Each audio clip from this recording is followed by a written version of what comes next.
Well, welcome back to Beer Brackets, everybody. Today, we have the most amazing beer story and beer on tap for... What are you doing here? What do you mean, what am I doing here? How'd you get here? I let myself in.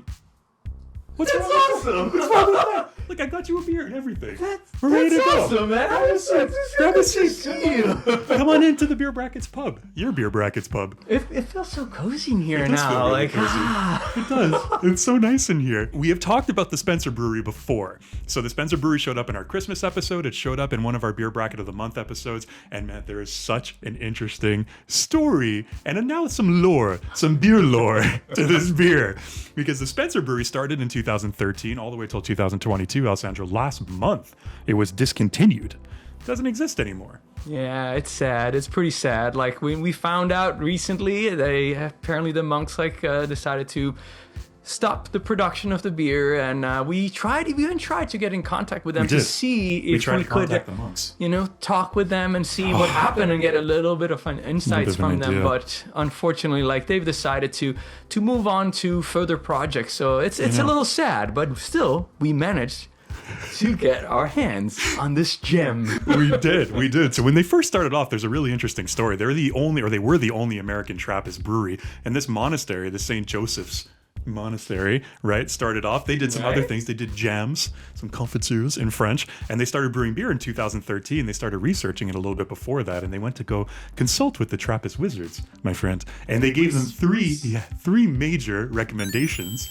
The first was to hire an experienced brewmaster, which makes sense. Pretty reasonable, right? Yeah, get some top of the line equipment. And their third recommendation was to brew one beer really well for, they said, 5 years, which turned out to be their blonde ale, which still was around. You could probably still find. This is a beer that came a little bit later on. The Monk's Reserve Ale, a Trappist Quad.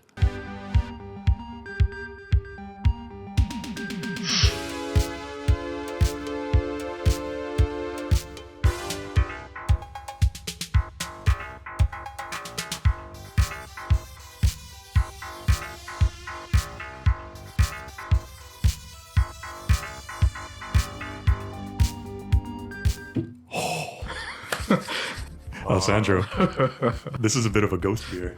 It kind of is, because depending on when you're going to be watching this video, this beer might not be available anymore. But Might not exist anymore. Still, like you know how happy we both are about quads, so we had to try this. We had to try it. Oh, so today we will be reviewing this ghost beer, the Monk's Reserve Ale, and we'll see just how this quad stands up. Where do you keep your bottle cap openers in this pub? It's there under the counter, under the pub counter. Under the counter. There's so many things under this counter that I'm just learning about now for the first time. I used to just have to imagine what was under this counter. Now I can see it. There's a lot of secrets down there. You know what? This is the first time we've done this, sharing a bottle cap opener. I will let you go first. Oh, thank you, my friend. You're welcome. And there's another first that is about to happen, because see, now I open, and I'm gonna let you do the honors, my friend. Oh. Magic! I also see that beer bell back there. I'm very tempted to ring that, but that's for another time. Yeah, that's for another time. I'm going to save that beer bell.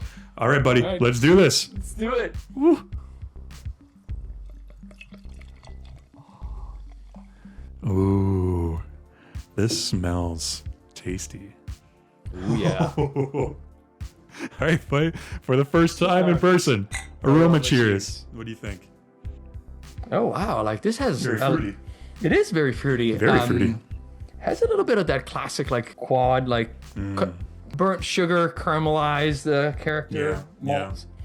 But like you're right, like dried fruit, prunes, figs. Like ooh wow, this is really good. Very good. This is really good. I mean, there's nothing really I don't like so far. I think let's start with a 3. I think this deserves a 3. If not anything, also because it's a ghost beer. I wouldn't think a ghost beer would have such a strong aroma. Right? Yeah. Right? Yeah, very fruity right off the bat. I mean, grape, plum, dark fruit in that realm. And it's fitting with the purple. Maybe that's why they went with the purple labels. That's possible, yeah. Maybe why.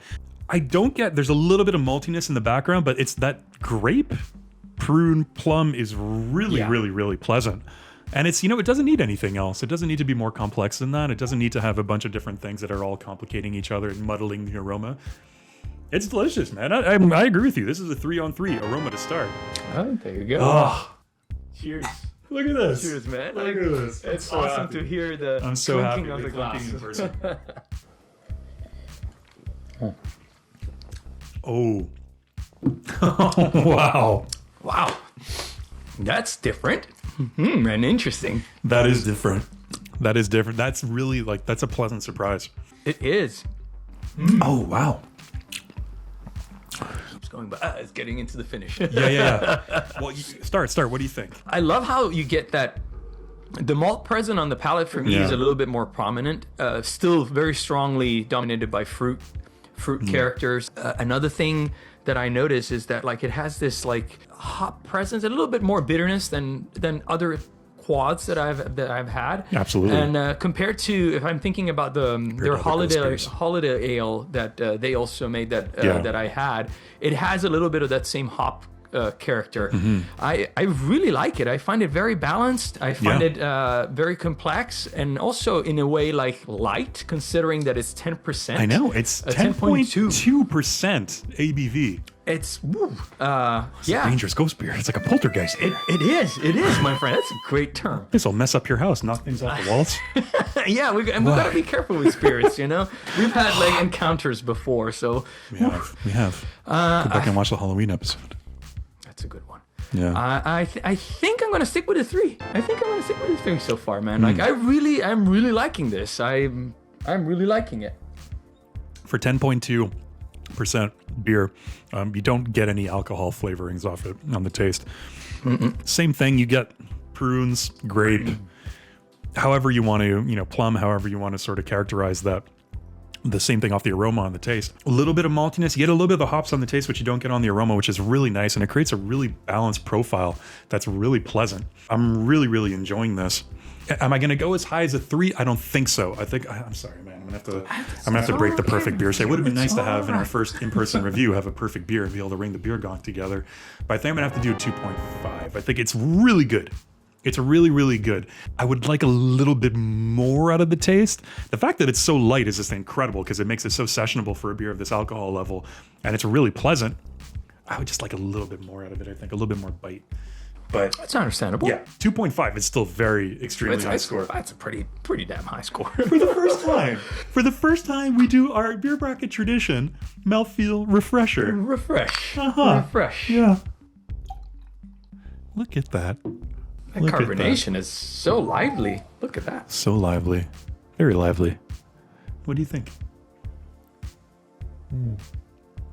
Does it have a light body, like you would expect out of a ghost? Out of a it beer has that a little bit of poltergeist, like an aftertaste. A beer that no longer exists. It's a remnant. It's an echo of a beer. It's an echo. It's a beer memory. That's wonderful. That's absolutely wonderful. But let's start saying that for the... Looking for wild yeasts. Oh, you're looking... It's calling. It's strong in the beer bracket sign. I have a feeling you have more wild yeast in your sign than I do. But it could be. I can feel them in here. Maybe it's the green pub walls. I don't know. But yeah, they help with the atmosphere. They do. Yeah, I like it in here. It's cozy. It's very cozy. I thought I would prefer my space a little more, but no, this is nice. Well, we don't know. We'll see. Yeah. Maybe I'm sure your space has its charm, and then it's we'll see. We'll visit it. I don't know if we'll both fit in my space. We'll try. We'll figure it out. Mouthfeel, we're getting derailed here. What do you think? I really like the way the carbonation hits on this beer. It's very different than any other monk beer we've had. It's a wizard beer. It says Monk's Reserve Ale. Yeah. I love it. This is the beer that they reserve for themselves. Exactly. Yeah. I can see why. Like the carbonation is very good. It's nice. I will say that on the mouthfeel, like incredible the fact that it's so high in alcohol, but you don't get that strong alcohol presence. You don't, no. I think I'm going to stick with the 2.5 here. And the reason is because while the carbonation is there, it's not as prominent as I would like it. It kind of fades away pretty quickly. Yeah. And there's no oiliness, no stickiness, which for a beer of this, strength, it's impressive.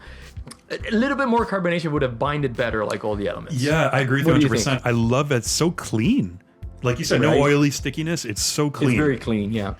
there's nothing that stays. There's no remnants in your mouth on your palate after you take a sip. But you're right. I'd like a little bit more. I'll use that word bite again. I'd like a little bit more bite out of it. Kind of like, and we always go back to the ABT 12 Cork. It's one of our favorite beers, but, and I got, you know, perfect beer rating. It's on the perfect beer roundtable. So, It is. But you know how that has like that really strong bite of carbonation when you take a sip of it, a little bit of like a throat hit almost. It's very strong. Yeah. If this had that, it would be a brainless 3-on-3. I wouldn't even have to think about it. Absolutely. But yeah, 2.5 I think is very fitting. It's approaching perfect there, but just not quite. Not Right. quite. Finish. Dude, this is interesting. And I finish here. I This is think interesting. it's I usually have more arm room in my set. a little bit more. Yeah. Yeah, no, a little bit. Like this is 'Cause I'm where kind of the- on an angle usually. So you but here can I'm you kinda can on- you know you can grab the table and, Yeah. Oh, la birra nazionale. see. Oh. I like how you're in the meantime like I'm exploring just exploring the set. I've never I sat love in it. here before. Yeah, you got some cool stuff here. Well, yeah, see, did you see the trophy back there with that's Yeah, okay. sometimes in the background. Well, yes. Just a reminder that Canada still reigns supreme over the U.S. with our Trout Trophy here. We might have to have another Canada-U.S. beer battle one day. We might. I'm actually going to put this just in front here, in that's front of your Birra Nazionale. There you go. Yeah, there you Perfect. go. Perfect. Just as a reminder, as a gentle reminder.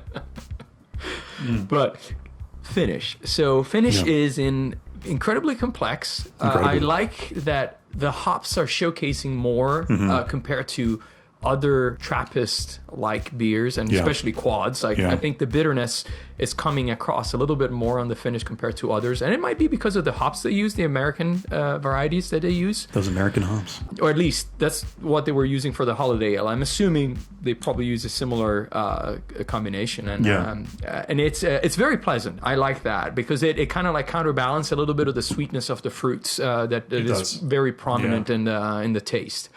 I think I'm going to stay with the 2.5 because it's absolutely delicious. I find that there's, again, like something just missing there. If there was like a slightly different element that pops up in the finish to make it that extra complex in a quad, it's kind of like almost expected, at least for me. I don't know. What do you think, my friend?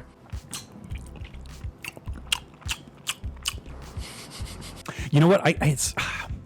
There's a bit of a sourness on the finish that you would even you would expect from like a prune or a grape or a plum, like that kind of bitter sourness. I'm not too crazy about that. I think the finish is probably my least favorite part of this beer. Okay. Not that it's not good, it's just my least favorite part of it. I think on the finish I'm going to go with a 2. It's, you know, like you said, I think there's enough to balance out the sweetness. There's enough of the hop presence. There's enough of the malt presence to balance out the sweetness. I mean, what stays after like that sort of grape and plum kind of dissipate pretty quickly. Yeah, you're left with just a maltiness, which is really nice. But there's a sourness there that I can't really pinpoint. That comes out like 5 seconds later, 5-6 seconds later. I'm just left with like a sourness on the palate. That bumps it down to a 2. But now, my friend, as an overall beer experience, the Monk's Reserve Ale, this spirit of a beer, this ghost beer, which no longer exists, that we got our hands on from an old discontinued Abbey. Well, the Abbey's still going, but discontinued brewery. What would you give it as an overall beer experience? It's like you said, like there's a lot of intangibles here. There's plenty of intangibles. I can't get and over even intangibles. like maybe the fact that we're tasting it together. Maybe like that. That might factor in. That could be. That might factor in. But I think like a 2.5 is fair on this You're one. sticking with the 2.5? I'm sticking with the 2.5 because I think that I agree there's some parts that like it could be but overall I think this is a delicious beer, and I think has like it's a shame that it's not going to be produced anymore. I really wish they had continued, but yeah, I think that's Alessandro reached out to the Wizards and they didn't even want to talk about it. They're just like, we'd rather not talk. We were so disappointed that we could not produce this beer anymore, that we had to let go of this project. I understand. And we shed a tear. We were very disappointed about this as well. The one and only American Trappist Brewery is no more. Oh, those American monks. Sad. 2.5. I'm going to go with 2.5 as an overall experience too. I think, I got mostly 2.5s along the way. 1, 3, 1, 2. I think that's pretty fitting. The 3 and the 2 balance themselves out for me, come out to a 2.5. The finish and the mouthfeel, I think those are two things where just like it's approaching it, but not quite there. Well, there you go. So calculating our final scores, my friend, for the first time together. We're in the same room. It's awesome. For me, it came out to a 4.16, which is an excellent beer in our beer rating system. For Alessandro, it's a little higher, 4.5, to an outstanding ghost beer. So there you go, everybody. There you go. Hopefully, if you can get out there and you can still find some of Spencer's stock that is still out there available on the shelves, I definitely recommend picking it up. Maybe hold on to it for a little bit. It might become a collector's item of some sort, a beer relic. Right? And what better beer relic than to hold one of the last quadruples from the only American Trappist brewery that has ever existed down there in Massachusetts. We're going to enjoy the last of these beers, and we are going to say goodbye for now. Thank you all for joining us. Let us know down below. Have you tried any of Spencer's products? What did you think? Have you tried the quadruple? Let us know what you think of it down below. How disappointed are you that these are now ghost beers, poltergeist beers, if you will? We'll see. We'll see what kind of ghostly apparitions we see after finishing this 10.2% beer. Thank you for joining us, everybody. Cheers. Do not forget to close your beer brackets. And what better, down here in the hot Florida sun, what better beer to open your beer brackets with than a 10.2% Trappist Quad? That's absolutely perfect. Cheers, everyone. Cheers, everyone.